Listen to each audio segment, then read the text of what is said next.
Hello बच्चों, तो कैसे हो सभी। आज हम करेंगे अडल्ट हेल्थ नर्सिंग का पार्ट 2 का ENT disorders. ENT disorders means E means ear, N means nose, T means throat. यो ईयर है, ये सेंसरी ऑर्गन्स का पार्ट है, और यो नोज और थ्रोट है, ये अपर रेस्पिरेटरी सिस्टम का पार्ट है। अभी हम पहले देखेंगे अपर रेस्पिरेटरी ट्रैक इन्फेक्शन। ये अफेक्ट करते हैं हमारे नोज़ को, थ्रोट को और लायरेंक्स को। ठीक है, जो नोज़ है वो उसके 2 नॉस्ट्रिल्स होते हैं, जो उसमें होलो स्पेस होती है, उसे हम नेजल कैविटी बोलते हैं। ठीक है, ये फर्स्ट ऑर्गन है हमारे रेस्पिरेटरी सिस्टम का। और आगे आ जाता है थ्रोट। थ्रोट को हम फायरेंक्स भी बोलते हैं। ठीक है, ये कॉमन पैसेज होता है फूड और एयर का। और थर्ड है लैरेंक्स। लैरेंक्स क्या है? लैरेंक्स है जो हमारा वॉइस बॉक्स है, जहाँ से हमारी आवाज़ निकलती है। ठीक है, इसको हम वॉइस बॉक्स बोलते हैं। अभी नेक्स्ट है नर्सिंग असेसमेंट। नर्सिंग असेसमेंट में क्या होता है? इसमें 3 चीज़ें होती हैं: हिस्ट्री टेकिंग, फिजिकल एग्जामिनेशन और डायग्नोस्टिक टेस्ट। अभी हिस्ट्री टेकिंग में क्या देखते हैं हम पेशेंट को पूछते हैं कि ब्रीथिंग में डिफ़िकल्टी तो नहीं होती। ठीक है, पहले हम उसको डिस्पीनिया पूछते हैं। ठीक है, डिस्पीनिया मीन्स डिफ़िकल्टी इन ब्रीथिंग।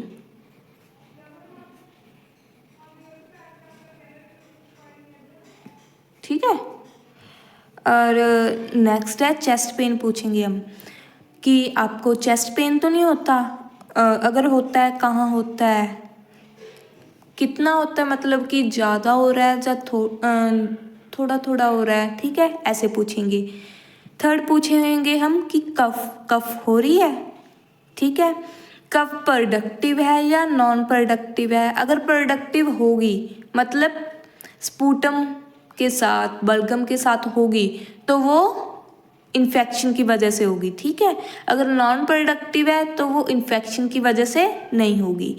आगे हम पूछेंगे hemoptysis. Hemoptysis means presence of blood in sputum, कि जो हमारा स्पूटम है उसमें अगर ब्लड की प्रेजेंस हो तो उसको हम हीमोपेटाइसिस बोलते हैं। ठीक है, तो हम पूछेंगे कि आपके स्पूटम में ब्लड तो नहीं आता। ठीक है, उसके बाद हम उसके हिस्ट्री टेकिंग में क्या करेंगे, उसके हम प्रीवियस हेल्थ हिस्ट्री पूछेंगे कि आपको पहले ऐसा कभी हुआ है पहले, कि आपकी हेल्थ हिस्ट्री क्या है। ठीक है, फिर हम पूछेंगे फैमिली हिस्ट्री कि आपके फैमिली में किसी को ये प्रॉब्लम हुई है, क्योंकि कुछ ना जेनेटिक होते हैं। ठीक है, कुछ डिसीज़ जेनेटिक होते हैं, तो हमें पूछना है कि आपको आपके फैमिली में किसी मेंबर को ऐसी डिसीज़ तो नहीं थी, ऐसे सिम्टम्स तो नहीं थे। ठीक है, तो नेक्स्ट आ जाता है फिजिकल एग्जामिनेशन। अभी हम पेशेंट से क्वेश्चन हमने पूछ लिए। ठीक है, कि आपको डिस्पीनिया तो नहीं है, चेस्ट पेन तो नहीं है, कफ तो नहीं है, हीमोपेटाइसिस तो नहीं है, प्रीवियस हेल्थ हिस्ट्री क्या है आपकी। ठीक है, फैमिली हिस्ट्री क्या है आपकी। ठीक है, अभी हम देखेंगे फिजिकल एग्जामिनेशन। ये हम उसके चेस्ट एग्जामिनेशन करेंगे। ठीक है, कि कोई स्वेलिंग तो नहीं है, कोई रेडनेस तो नहीं है। ठीक है, उसके बाद हम रेस्पिरेटरी रेट देखेंगे, डेप्थ देखेंगे, पैटर्न देखेंगे। रेट में क्या देखेंगे कि कितना 1 मिनट में कितने ब्रीथ कर रहा है। 16 to 20 ब्रीथ पर मिनट, ये नॉर्मल है। ठीक है, फिर हम डेप्थ देखेंगे कि कितना डीप वो इनहेलेशन कर रहा है और एक्सहेलेशन कर रहा है। ठीक है, फिर हम पैटर्न देखेंगे कि कितना टाइम इंटरवल ले रहा है 2 ब्रीथ्स में। ठीक है, समझ में लगा। अब हम नेक्स्ट देखते हैं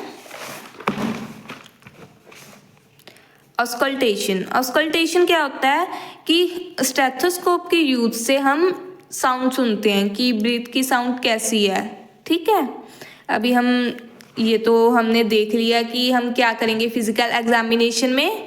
पहले तो चेस्ट एग्जामिनेशन करेंगे कि उस पर देखेंगे स्वेलिंग तो नहीं है, रेडनेस तो नहीं है। ठीक है, पालपेट करेंगे, प्रिकॉशन करेंगे हम। ठीक है, उसके बाद हम रेस्पिरेटरी रेट देखेंगे कि ब्रीथिंग रेट सही है या नहीं, और फिर देखेंगे हम उसकी डेप्थ की, कितना डीप वो इनहेलेशन कर रहा है, कितना डीप वो एक्सहेलेशन कर रहा है, ठीक है। फिर हम क्या देखेंगे, पैटर्न की उसके जो ब्रीथ है 2 ब्रीथ्स में कितना टाइम इंटरवल वो ले रहा है, ठीक है। फिर हम देखेंगे ऑस्कल्टेशन, ठीक है। ऑस्कल्टेशन मीन्स स्टेथोस्कोप की हेल्प से हम ब्रीथ साउंड सुनेंगे पेशेंट की, ठीक है। उसके बाद क्या आ जाता है, डायग्नोस्टिक टेस्ट। डायग्नोस्टिक टेस्ट में क्या करेंगे, हम पेशेंट का चेस्ट एक्सरे करवाएंगे, ठीक है, कि सच में ये प्रॉब्लम है। उसके बाद हम ब्लड कल्चर टेस्ट करेंगे, ठीक है, ब्लड या कल्चर टेस्ट करेंगे। फिर हम स्पूटम कल्चर करेंगे, ठीक है, कि क्या बैक्टीरिया क्या वायरस, ठीक है। उसके बाद हम एबीजी एनालिसिस करेंगे। एबीजी एनालिसिस मीन्स एबीजी की फुल फॉर्म क्या है, आर्टेरियल ब्लड गैस एनालिसिस, ठीक है। इसमें क्या क्या देखेंगे, एक तो ब्लड पीएच देखेंगे। ब्लड पीएच कितना होता है, 7.35 टू 7.45, ठीक है। अगर 7.35 से कम हो जाए तो इसको हम बोलेंगे एसिडोसिस। अगर 7.45 से ज़्यादा हो जाए तो इसको हम बोलेंगे एल्कोलोसिस, ठीक है। फिर हम पार्शियल ऑक्सीजन देखेंगे, ठीक है, 80 to 100 mHg, ये नॉर्मल होती है, ठीक है। फिर हम पार्शियल कार्बन डाइऑक्साइड देखेंगे, 35 to 45 mmHg, ये नॉर्मल होती है। फिर हम उसके इसमें एबीजी एनालिसिस में ऑक्सीजन सैचुरेशन देखेंगे, जो नॉर्मल होता है 94 to 100%, ठीक है। फिर हम बाइकार्बोनेट देखेंगे 20 to 26, ये नॉर्मल होता है, ठीक है। अभी हम 5th देखेंगे, जब हमने चेस्ट एक्सरे भी करा लिए, ब्लड टेस्ट भी कर लिया, स्पूटम कल्चर भी कर लिया, एबीजी एनालिसिस भी कर ली, तो हम ब्रोंकोस्कोपी करेंगे, ठीक है। मतलब ब्रोंकोस्कोपी मीन्स जो ब्रोंकोस को विजुअलाइज करें, ठीक है, विजुअलाइजेशन ऑफ ब्रोंकोस। फिर हम सीटी स्कैन करेंगे, यहाँ पे हमें पता लगता है एग्जैक्ट लोकेशन ये है इन्फेक्शन की, ठीक है। ये इमेजिंग होती है, ठीक है, इमेज से हमें पता लगते हैं। सीटी स्कैन करवाएंगे, एमआरआई करवाएंगे, ठीक है। फिर पल्मोनरी फंक्शन टेस्ट, ठीक है। Pulmonary means lung, function test मतलब चेक लंग वॉल्यूम, ठीक है, जैसे टाइडल वॉल्यूम हो गया, ठीक है, ऐसे। अभी फिर 9th करेंगे हम बायोप्सी, मतलब टिश्यू रिमूव, जो नीडल है उसको इंसर्ट करेंगे और टिश्यू लेंगे और उसको एग्जामिन करेंगे, ठीक है, कि कैंसर सेल्स तो नहीं है, कैसी इन्फेक्शन है, ठीक है, ये। फिर हम सबसे पहले हम अपर रेस्पिरेटरी इन्फेक्शन में पढ़ेंगे राइनाइटिस, ठीक है, जिसका दूसरा नाम है, अनदर नेम है इसका कोरेजा। अभी राइनाइटिस क्या होता है, ये इन्फ्लामेशन होती है म्यूकस मेम्ब्रेन की, जो नोज की म्यूकस मेम्ब्रेन है ना, उसमें इन्फ्लामेशन हो जाती है। इसको हम कैरेक्टराइज कैसे करेंगे, रनिंग नोज होगा, ठीक है, नेजल कंजेशन होगी, ठीक है। Running nose means white secretions होंगे, ठीक है, और नेजल कंजेशन जो सेक्रीशंस है ना, वो अंदर भी अकमलेट हो जाएंगे और बाहर भी आएंगी, ठीक है। जो अंदर अकमलेट हो जाएंगी तो हमारे इनहेलेशन और एक्सहेलेशन में प्रॉब्लम आती है, तो नेजल कंजेशन हो। भी हम क्लासिफिकेशन देखते हैं राइनाइटिस की, ये 3 टाइप का होता है, acute rhinitis, allergic rhinitis, chronic rhinitis, ठीक है। अक्यूट में क्या होता है, ये कॉमनली हम विंटर में देखते हैं, ठीक है, जब ये कॉमनली विंटर में होता है। ये कॉन्टेजियस स्प्रेड हो जाता है, मतलब एक कॉन्टेजियस होता है जी, मतलब एक पर्सन से दूसरे पर्सन तक स्प्रेड हो जाता है जब वो छींकता स्नीज करता है, ठीक है। दूसरा है एलर्जिक राइनाइटिस, ठीक है, इसको हम हे फीवर भी बोलते हैं। ये एलर्जिक रिएक्शन से होता है, जैसे डस्ट पार्टिकल्स हो गए, ठीक है, पोलन्स हो गए, फूड हो गए, जब घर में सफाई करते हैं, है ना, तो क्या होता है, किसी को डस्ट से एलर्जी होती है ना, तो एकदम जब डस्ट आई, ठीक है, तो उसको क्या हुआ, छींकें लग गई, स्नीज करने लग गई, ठीक है, रनिंग नोज हो गया, तो ये एक एलर्जिक राइनाइटिस होते हैं। तीसरा है क्रोनिक राइनाइटिस, ठीक है, ये लॉन्ग टर्म इन्फ्लामेशन होती है म्यूकस मेम्ब्रेन की। ये क्यों होती है? क्योंकि जो एक्यूट इन्फेक्शन है उसको अच्छे से ट्रीट नहीं किया जा रहा, ठीक है। तो ये रिपीटेड एक्यूट इन्फेक्शन की वजह से क्रोनिक राइनाइटिस हो रही है। अभी नेक्स्ट है, हम इसके एटियोलॉजी देखेंगे, ठीक है। एटियोलॉजी और कॉजेस, मतलब अगर हम पेपर में लिखें तो हमें एटियोलॉजी ही लिखनी है, मेडिकल टर्म्स यूज़ करनी है ना, तो एग्जामिनर को पता चलेगा कि हाँ इसको आता है। अभी अक्यूट के इन सभी के ना अलग अलग एटियोलॉजी होंगे, ठीक है। तो हम पहले अक्यूट के देखेंगे, किसी में हमें मिक्सअप नहीं करना। अक्यूट में देखेंगे, अक्यूट में बताया कि कोल्ड की वजह से, विंटर में होता है ना, कोल्ड की वजह से होता है, जहाँ माइक्रोब्स हो गए जिमें rhino virus, adeno virus, influenza virus, microbes की वजह से भी अक्यूट राइनाइटिस होता है। या ट्रिगर करते हैं जैसे एक्सपोजर ऑफ ऑडर, ठीक है, परफ्यूम, इसकी वजह से। और एलर्जी में क्या आ जाता है, जैसे हाउस डस्ट होगी, माइट्स हो गए, केमिकल्स लाइक परफ्यूम वगैरह, ठीक है, पोलन्स हो गए, ग्रासेस हो गए, ठीक है। कि कईयों को इनसे एलर्जी होती है, तो वो जब इनके कांटेक्ट में आते हैं तो उनको राइनाइटिस हो जाता है, ठीक है। थर्ड है क्रोनिक, ये कुछ डिसीजेस के कारण होते हैं, या फिर क्रोनिक स्मोक को हम ये नहीं कह सकते कि आज की, थोड़े दिन रुक के फिर की, उसको हम क्रोनिक नहीं कहते। जो लगातार पहले से, बहुत पहले से स्मोक कर रहा है उसको भी ये क्रोनिक राइनाइटिस हो जाता है, जहाँ टोबैको यूज़ कर रहा है, ठीक है। अभी नेक्स्ट है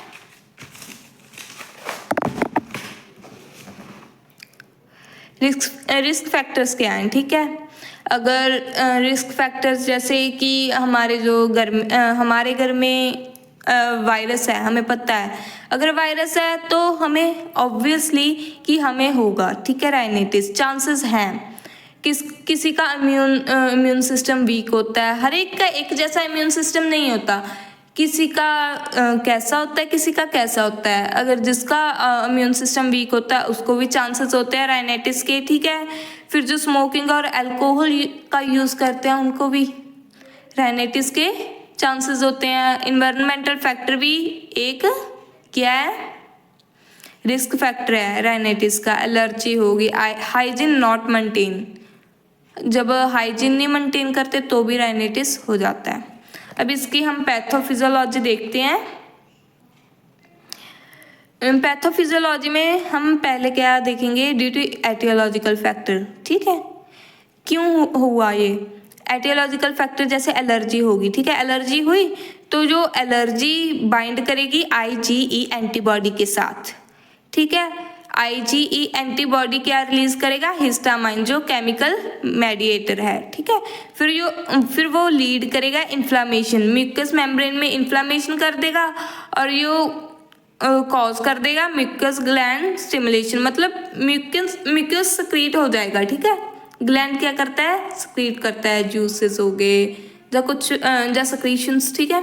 फिर उसके बाद increased production of mucus, obviously जब कॉज करेगा म्यूकस ग्लैंड को स्टिमुलेट करेगा ये, फिर इंक्रीज हो जाएगा जो म्यूकस का प्रोडक्शन है, इससे रनिंग नोज होगा और नेजल कंजेशन होगी, क्योंकि अकम्युलेशन होगी म्यूकस की, बाहर भी आएगा नोज से और वहाँ पर भी अकम्युलेशन होगी, तो नेजल कंजेशन होगी, इनहेलेशन और एक्सहेलेशन में प्रॉब्लम आएगी, ईचिंग होगी, स्नीजिंग होगी, ठीक है। ये है पैथोफिजियोलॉजी। तो आगे हम देखते हैं क्लिनिकल मैनिफेस्टेशंस। इसमें हमने काफ़ी तो देख ही लिए, ठीक है। रनिंग नोज होगा, फिर नेजल ब्लॉकेज होगी क्योंकि म्यूकस की अकम्युलेशन हो जाएगी। उसके बाद हेडेक होगा। हेडेक क्यों होगा, क्योंकि जब डिफ़िकल्टी इन ब्रीथिंग होगी, है ना, तो जो हमारा ब्रेन है, ठीक है, वहाँ पे अगर थोड़ी सी भी अमाउंट कम हुई ना ऑक्सीजन की तो हेडेक होने लग जाता है, ठीक है, इसलिए हेडेक होगा। ईचिंग होगी, आई सिम्टम्स भी होंगी, जैसे टीयरिंग, आँखों में आंसू आने लग जाएंगे, रेडनेस हो जाएगी, ठीक है। इन्फेक्शन हो जाएगी, अगर इन्फेक्शन होगी तो फीवर भी होगा ना, ठीक है। अभी डायग्नोस्टिक इवैल्यूएशन देखते हैं। सबसे पहले हम उसकी हिस्ट्री लेंगे कि ब्रीथिंग डिफ़िकल्टी है या ब्रीथिंग डिफ़िकल्टी तो नहीं है, ठीक है। स्पूटम आ रहा है या नहीं, कफ हो रही है या नहीं, ठीक है। ऐसे एग्जामिनेशन करेंगे। फिर फिजिकल पहले हिस्ट्री टेकिंग लेंगे तो बाद में फिजिकल एग्जामिनेशन करेंगे, ठीक है। वो मैंने पहले बता दिया। फिर हम सीबीसी टेस्ट करेंगे। सीबीसी मतलब ब्लड का टेस्ट करेंगे, ठीक है। अगर यूसिनोफिल इंक्रीज है तो एलर्जिक राइनाइटिस है, ठीक है। अगर डब्ल्यूबीसी इंक्रीज है तो अक्यूट या क्रोनिक राइनाइटिस है, ठीक है। अगर सीबीसी टेस्ट में इसिनोफिल इंक्रीज है ना तो एलर्जिक राइनाइटिस है। अगर डब्ल्यूबीसी की अमाउंट इंक्रीज है तो अक्यूट या क्रोनिक राइनाइटिस है, ठीक है। अभी नेक्स्ट है आईजीई एंटीबॉडी टेस्ट करेंगे, जो डिटेक्ट करेगी कि आईजी है या नहीं, ठीक है। प्रेजेंस है आईजीई की या नहीं। फिर हम स्किन प्रिक टेस्ट करेंगे कि एलर्जी को फाइंड करने के लिए कि किस चीज़ से एलर्जी है, ठीक है। फिर हम रास्ट करेंगे। RAST means radio allergosorbent test. ये डिटेक्ट करता है आईजीई का लेवल, ठीक है। मतलब आईजी एंटीबॉडी टेस्ट से तो हम ये पता करते हैं कि हाँ कि आईजीई है या नहीं। रास्ट से हम ये पता करते हैं कि उसका लेवल कितना है, कि थोड़ा सा है, ज़्यादा सा है या बहुत ज़्यादा है, ठीक है। इससे हम ये डिटेक्ट करते हैं। और लास्ट में हम सीटी स्कैन करते हैं, ठीक है। अभी नेक्स्ट आ जाता है मैनेजमेंट। मैनेजमेंट 4 टाइप्स की होती है। मेडिकल मैनेजमेंट होगी, फार्माकोलॉजिकल मैनेजमेंट होगी, सर्जिकल मैनेजमेंट होगी और नर्सिंग मैनेजमेंट होगी, ठीक है। अभी मेडिकल मैनेजमेंट में क्या आ जाता है, जैसे वार्म वाटर हो गया, ठीक है। राइनाइटिस के लिए, राइनाइटिस पेशेंट के लिए स्टीम इनहेलेशन होगी और रेस्ट होगी, ठीक है। फार्माकोलॉजिकल में क्या आ जाता है, जो मेडिसिन से ठीक की जाए, ठीक है। इसमें देखो फार्माकोलॉजी में एंटीबायोटिक्स, ठीक है, जो माइक्रो ऑर्गेनिज्म बैक्टीरिया वगैरह को किल करते हैं, इसका एक्शन ये है, ठीक है। इसमें पेनिसिलिन आ गया, अमोक्सिलिन आ गया, ठीक। और सेकंड है एंटीहिस्टामाइन देंगे एलर्जी के लिए, ठीक है। एग्जाम्पल आगे सिट्राजिन हम देखेंगे। फिर हम देंगे एनाल्जेसिक्स या एंटीपायरेटिक्स, ठीक है। ये क्या करेंगे, ये जो प्रोस्टाग्लैंडिन है ना उसकी जो एक्टिविटी है उसको डिक्रीज कर देंगे, ठीक है। क्योंकि जो प्रोस्टाग्लैंडिन है वो रिस्पॉन्सिबल है फीवर और पेन के लिए, ठीक है। अभी जो एनाल्जेसिक हैं वो क्यों देते हैं हम, पेन किलर्स हैं ये। और जो एंटीपायरेटिक्स हैं ये टेम्परेचर रिड्यूस करते हैं, ठीक है। इसकी एग्जांपल है पैरासीटामोल, ठीक है। अभी नर्सिंग मैनेजमेंट में क्या है, ये 2 टाइप्स की होती है, केयर प्लान हो गया और नर्सिंग केयर होगी, ठीक है। केयर प्लान में क्या करते हैं, जो हम टेबल सा बनाते हैं, असेसमेंट होगी, ठीक है। नर्सिंग डायग्नोज हो गया, गोल हो गया, ठीक है। ऐसे इसमें जैसे हाइपरथर्मिया रिलेटेड टू इन्फेक्शन, जैसे हाइपरथर्मिया रिलेटेड टू इन्फेक्शन, ठीक है। अक्यूट पेन हुआ रिलेटेड टू राइनाइटिस, ठीक है। Ineffective breathing pattern related to mucus production, ठीक है। अभी नर्सिंग केयर में क्या आ जाएगा कि हम उसको पेशेंट को रेस्ट करवाएंगे, रेस्ट बोलेंगे, ठीक है। एडुकेट न्यूट्रिशन प्रोवाइड करेंगे, वार्म फ्लूइड, ठीक है, स्टीम इनहेलेशन। नर्सिंग केयर में ये आ जाता है, ठीक है। और अगर नर्सिंग केयर प्लान हो तो हम डायग्नोज करेंगे, ठीक है।